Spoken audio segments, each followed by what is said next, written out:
Apa dan bagaimana? Sebelumnya saya akan melanjutkan perbincangan saya dengan Prof. Simon yang sebelumnya saya bertanya, sebetulnya bagaimana sih apabila Anda misalkan memiliki salah satu hasil penelitian dan ingin mendapatkan dukungan dari Universitas Brawijaya. Prof. Simon ini merupakan salah satu pakar atau ahlinya. Nah, silakan Prof. Bagaimana sebetulnya untuk ilmuwan muda yang sebetulnya ingin berkontribusi dan mendapatkan dukungan dari Brawijaya? Ya. Pertama-tama tentu ilmuwan muda itu harus searching ya, browsing. Baik. Karena saya orang teknologi, orang industri, teknologi pangan, tentu saya harus browsing. Kita itu impor apa sih? Gitu.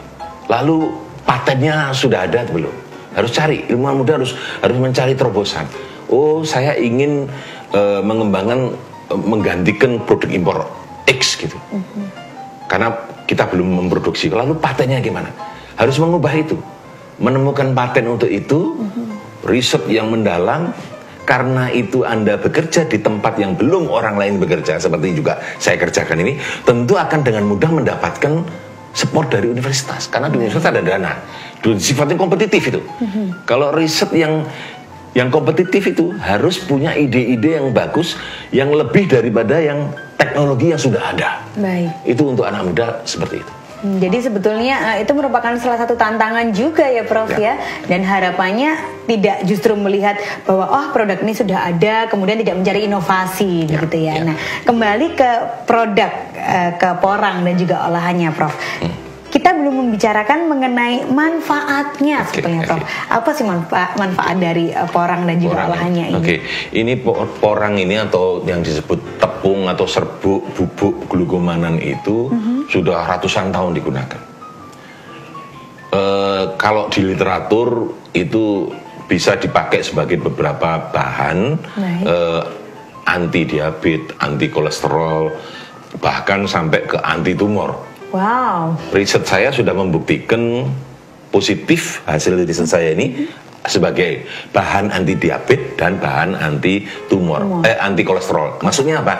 Kalau saya memakan makanan, di mana di dalam makanan itu ada bagian komposisinya tepung porang ini, maka kadar glukosa dan kolesterol dalam darah saya akan turun karena sudah terbukti. Cuma itu signifikan ya? Signifikan, cuma belum publish. Baik. Tapi masyarakat sudah dijual itu, tapi semua impor ya. Baik. Yang dijual kapsul-kapsul itu impor dari Cina. Nah, saya mau bikin sendiri di sini produk itu gitu. Baik. Salah satu manfaat. Dan sudah lama dikenal bahwa kalau di Jepang dibuat mie atau dibuat nasi tiruan dengan bahan dasar tepung ini, orang Jepang kurus-kurus karena nggak bisa gemuk. Padahal makanannya nasi dan mie juga. Iya, nggak bisa gemuk karena dia tidak mengandung glukosa, mengandung glukomanan. Di mana glukomanan itu tidak bisa dicerna, tidak bisa menghasilkan energi. Kita kenyang, tapi hanya sebatas kenyang saja. Kenyang aja, tapi tidak bisa gemuk, nggak bisa diubah jadi lemak, nggak bisa diubah dari glukosa. Gitu. Baik. Jadi itu salah satu manfaatnya. Luar biasa. Jadi ini merupakan salah satu terobosan dari Profesor Simon. Kenapa? Karena di Cina sana tadi ya Prof ya, itu sudah ada produk-produk yang bisa menjadi salah satu penangkal untuk diabetes, kemudian tumor dan juga bahkan satunya lagi tadi kolesterol ya Prof ya. Akan tapi harganya masih belum ekonomis begitu ya Prof ya. Dan ternyata Indonesia punya sendiri bahan bakunya gitu ya Prof ya. Mungkin perlu saya luruskan ya, karena nggak enak kalau diketahui oleh akademisi atau ilmuwan yang lain. Saya bukan terobosan saya sebetulnya. Itu sudah diketahui, cuman terobosan saya menghasilkan tepung di sini, ini terobosan saya. Itu ya, Prof, ya. Tapi sebetulnya khasiatnya itu sudah orang tahu. Cuma belum tersosialisasikan gitu. Jadi terobosan saya adalah mendapatkan teknologi untuk bisa membuat end product yang bisa dimanfaatkan oleh masyarakat secara langsung. Itu betul, tapi kalau itu terobosan saya rasa kok terlalu melebih-lebihkan ya. Produknya itu ya, produk akhirnya itu yang saat ini sudah mendekati bisa dimanfaatkan, dirasakan manfaatnya maksud saya oleh masyarakat begitu ya Prof ya. Artinya untuk produk serbuk ini bisa langsung dikonsumsi atau seperti apa Prof? Dicampurkan ke dalam makanan gitu ya? Untuk dibuat misalnya dibuat jelly, dibuat mie, bahkan ini kita sedang penelitian dibuat beras tiruan nantinya. Baik. Kalau jadi kita bikin beras tiruan. Waduh, jadi aman saya makan nasi goreng ya Prof? Iya gitu. Tapi untuk kapsul atau suplemen baru dibuat dalam bentuk kapsul, dimasukkan kapsul, diminum, misalnya satu kapsul per hari atau tiga kali kapsul sehari, tergantung kepada nanti dokter yang merekomendasikan, bukan saya. Tapi dari riset saya kita bisa tahu, oh nanti syarat ini, cuma itu belum saya ujikan ya. Tapi dari penelitian sudah ada, tapi dalam bentuk kapsul saya belum buat kapsulnya, belum saya daftarkan ke POM, kan harus ada riset semacam itu. Begitu. Artinya jangka panjangnya langkah ini yang akan ditempuh Prof Simon. Nah, akan bersinergi dengan siapa saja Prof? Kalau di segmen sebelumnya kan menyampaikan untuk penanamannya sudah ada beberapa budaya dengan pemerintah. Artinya kan juga harus ada sinergi dengan bidang atau pelaku dalam bidang kesehatan gitu Prof. Apakah itu langkah yang akan dilakukan? Enggak, saya rasa saya harus, kalau untuk kesehatan saya harus bersinergi dengan Badan POM dulu. Badan POM dulu, kemudian juga saya harus bersinergi dengan Badan Standar Nasional, kan saya harus membuat standar nasional Indonesia yang belum ada. Jadi saya sudah membuat, saya ketua daripada P4I, yaitu Pusat Penelitian Porang Indonesia di bawah LPPM UB. Kita sudah membuat proposal untuk diajukan sebagai pusat unggulan di UB dengan dana pemerintah. Salah satu kegiatannya adalah kita membuat standar SNI itu. Begitu kita sudah bisa membuat standar yang mirip dengan standar Eropa, standar Cina, standar Jepang, standar Amerika, kita dengan berdasarkan standar yang kita buat tadi, yang saya buat tadi, kita bisa jual produk itu. Baru kita daftarkan produk itu ke Departemen Kesehatan dan ke POM. Itu sinerginya. Baik, jadi ada memang tahapan-tahapan yang berarti. Tapi mappingnya Profesor Simon ini sudah cukup jelas ini. Artinya langkahnya sepertinya akan bergerak sangat cepat dan pesat begitu ya Prof ya. Cuman kita harus tetap sinergi dengan industri. Ya, alhamdulillah sekarang sudah sinergi dengan industri, karena tanpa industri kita nggak bisa memproduksi dalam skala komersil kan. Ya, dalam jumlah besar itu sulit nggak sekali. Bisa. Ini masih dalam skala pilot plant. Gitu. Baik Prof. Kalau tadi disampaikan bahwa untuk langkah panjangnya sudah ada gambaran, mappingnya sudah jelas. Sebetulnya yang ingin saya ketahui, mungkin mewakili pemirsa yang ada di rumah, dengan kita membudidayakan dan mengembangkan dari produk ini, dampaknya apa Prof? Baik untuk masyarakat maupun untuk industri. Yang pertama, dampak yang pertama ini akan bisa paling tidak mencegah atau mengurangi pencurian kayu di hutan-hutan. Karena ini ditanam di bawah tegaan, jati atau pohon rimba yang lain dengan izin perhutani. Jadi kerjasama perhutani dengan penggarap tanah perhutani.